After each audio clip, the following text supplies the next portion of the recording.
Like if you found the video valuable. The rain hammered against the cracked windows of the abandoned railway station. Detective Arjun Malhotra stood under the flickering light, his eyes fixed on the weathered leather-bound book in his hands. It was the passenger manifest of Train 47, the train that had vanished 20 years ago without a trace. The case had haunted him since childhood. His father had been the chief investigator back then, and failure to solve it had driven the man into silence.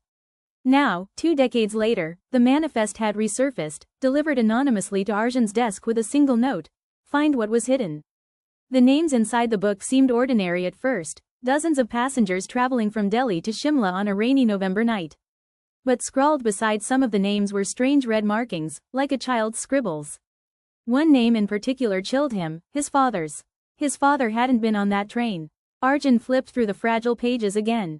The ink of certain entries was newer, fresher, as though someone had added them years after the disappearance. Who was updating the manifest of a ghost train? His phone buzzed. A message with no number. Platform 3. Midnight. Bring the book. Against his better judgment, Arjun went. Platform 3 was swallowed in darkness, the old tracks long rusted. But at exactly midnight, the air grew heavy. A horn echoed faintly, not from any living train, but from the void. Then he saw it. Dim lights in the distance, a locomotive emerging from the mist like a phantom. Train 47. It screeched to a halt, doors creaking open. Inside, shadows sat where passengers should have been. Every figure was motionless, but their heads turned toward him in unison. Arjun's chest tightened. He raised the manifest, and the shadows leaned forward, as if waiting. "Why my father's name?" he whispered, voice trembling. From the darkness, a tall figure stepped forward, a conductor in a tattered uniform. His eyes glowed with something inhuman. He pointed at the manifest, then at Arjun. "Your bloodline owes us passage," the voice rasped, not spoken but echoing in his skull. "He marked himself to save you. Now it is your turn." The red scribbles weren't random. They were bargains, sacrifices. His father had written his own name into the book to keep Arjun safe 20 years ago. Now the debt had come due. The conductor stretched out his skeletal hand. Behind him, the shadows began to stir, their faces pale, their mouths whispering in a language Arjun didn't know. The horn wailed again, urging him to board.